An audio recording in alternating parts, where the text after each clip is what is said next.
Good morning, Kant the Conqueror here. We're going to continue reading A Princess of Mars by Edgar Rice Burroughs. Please like and share this video if you're enjoying the read-through. Chapter 4, A Prisoner. We had gone perhaps 10 miles when the ground began to rise very rapidly. We were, as I was later to learn, nearing the edge of one of Mars' long-dead seas, in the bottom of which my encounter with the Martians had taken place.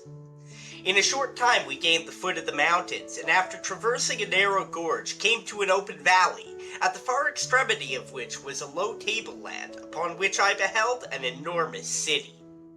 Toward this we galloped, entering it by what appeared to be a ruined roadway leading out from the city, but only to the edge of the tableland, where it ended abruptly in a flight of broad steps.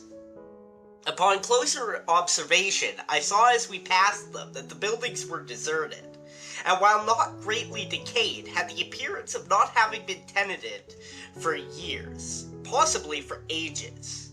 Toward the center of the city was a large plaza, and upon this, and in the buildings immediately surrounding it, were camped some 9 or 10 hundred creatures of the same breed as my captors, for such I now considered them, despite the suave manner in which I had been trapped.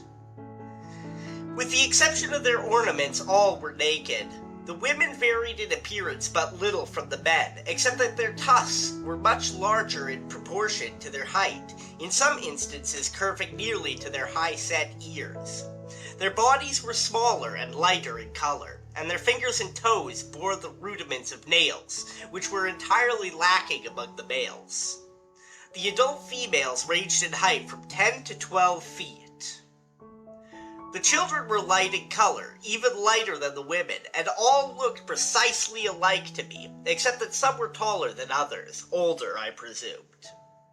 I saw no signs of extreme age among them, nor is there any appreciable difference in their appearance from the age of maturity at about 40 until at about the age of 1,000 years they go voluntarily upon their last strange pilgrimage down the river Is, which leads no living Martian knows whither, and from whose bosom no Martian has ever returned, or would be allowed to live did he return after once embarking upon its cold dark waters.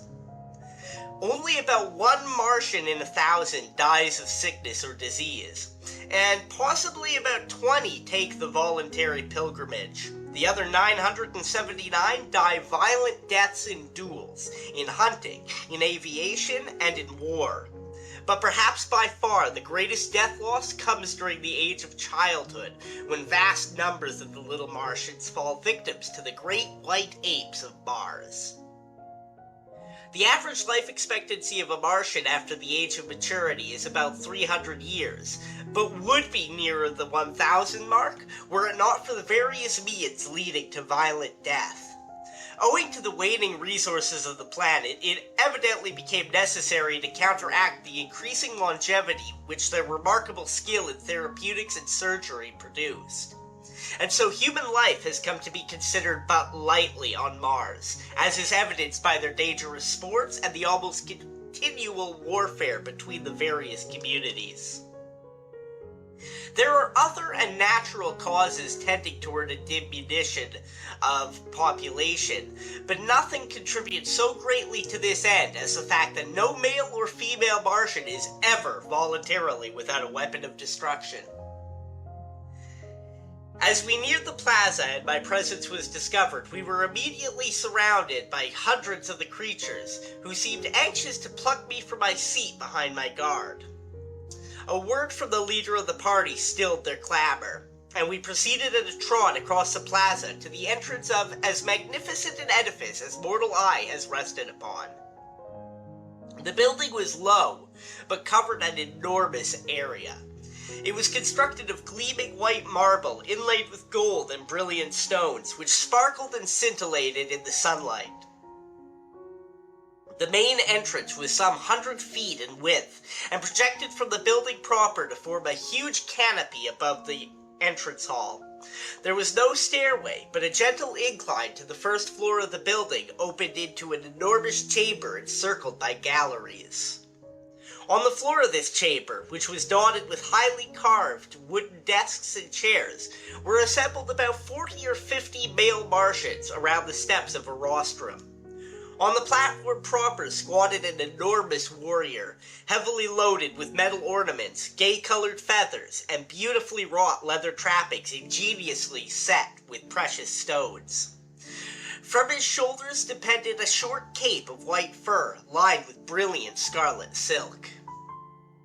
What struck me as most remarkable about this assemblage and the hall in which they were congregated was the fact that the creatures were entirely out of proportion to the desks, chairs, and other furnishings, these being of a size adapted to human beings such as I, whereas the great bulks of the Martians could scarcely have squeezed into the chairs, nor was there room beneath the desks for their long legs.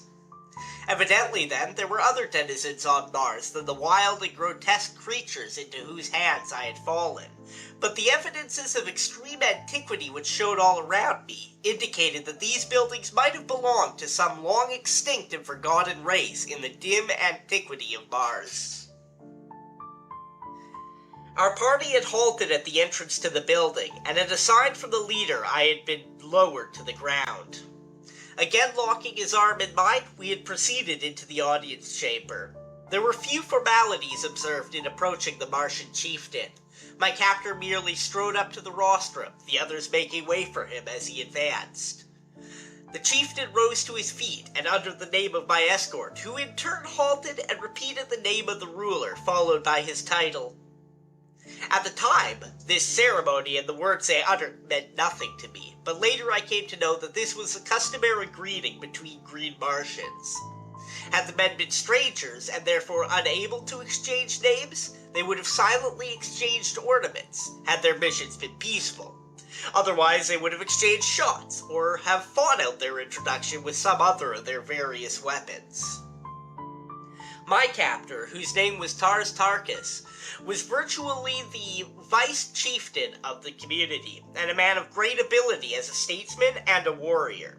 He evidently explained briefly the incidents connected with his expedition, including my capture, and when he had concluded, the chieftain addressed me at some length. I replied in our good old English tongue, merely to convince him that neither of us could understand the other, but I noticed that when I smiled slightly on concluding, he did likewise. This fact, and the similar occurrence during my first talk with Tars Tarkas, convinced me that we had at least something in common, the ability to smile, therefore to laugh, denoting a sense of humor. But I was to learn that the Martian smile is merely perfunctory, and that the Martian laugh is a thing to cause strong men to blanch in terror. The ideas of humor among the green men of Mars are widely at variance with our conceptions of incitements to merriment.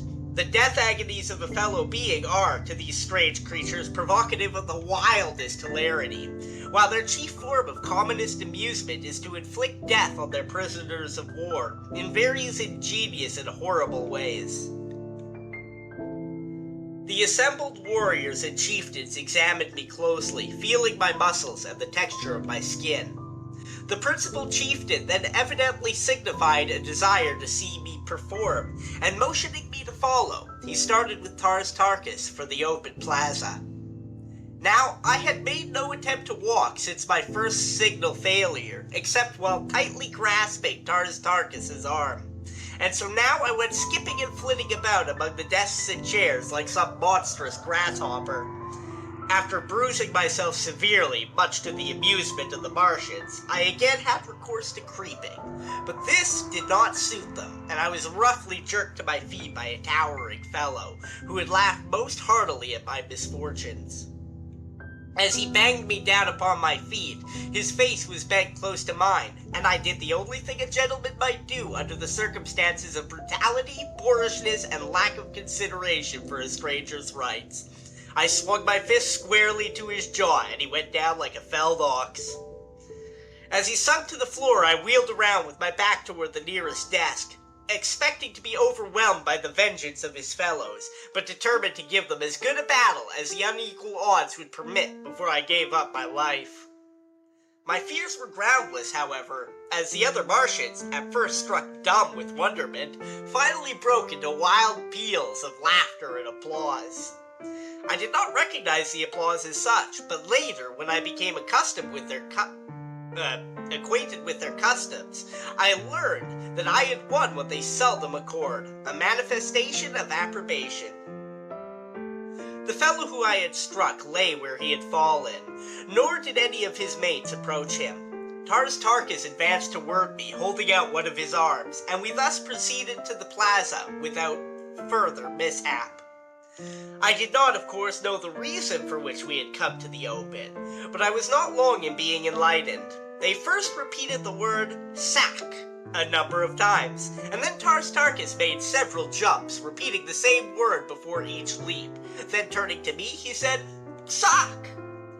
I saw what they were after, and gathering myself together, I socked with such marvelous success that I cleared a good 150 feet. Nor did I this time lose my equilibrium, but landed squarely upon my feet without falling.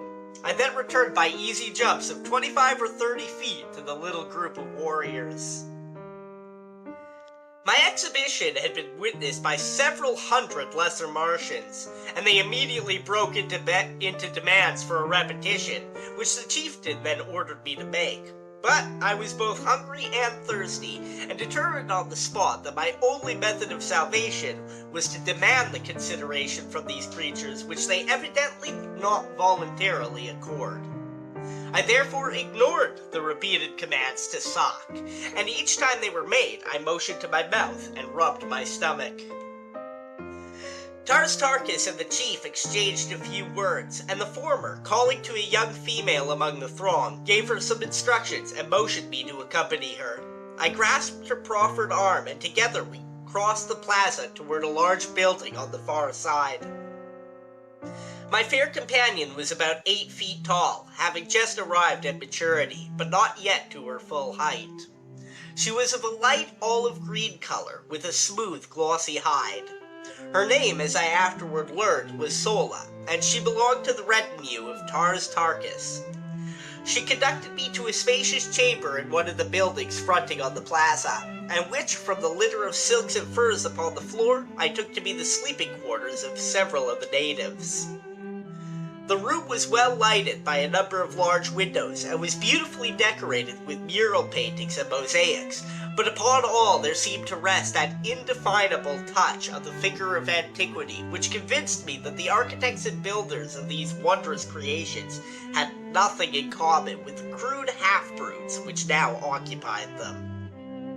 Sola motioned me to be seated upon a pile of silks near the center of the room, and turning, made a peculiar hissing sound, as though signaling to someone in an adjoining room. In response to her call, I obtained my first sight of a new Martian wonder. It waddled in on its 10 short legs, and squatted down before the girl like an obedient puppy. The thing was about the size of a Shetland pony, but its head bore a slight resemblance to that of a frog, except that the jaws were equipped with 3 rows of long, sharp tusks. That concludes Chapter 4. If you're enjoying this read-through, please like the video and subscribe to the channel. Have a great rest of your day.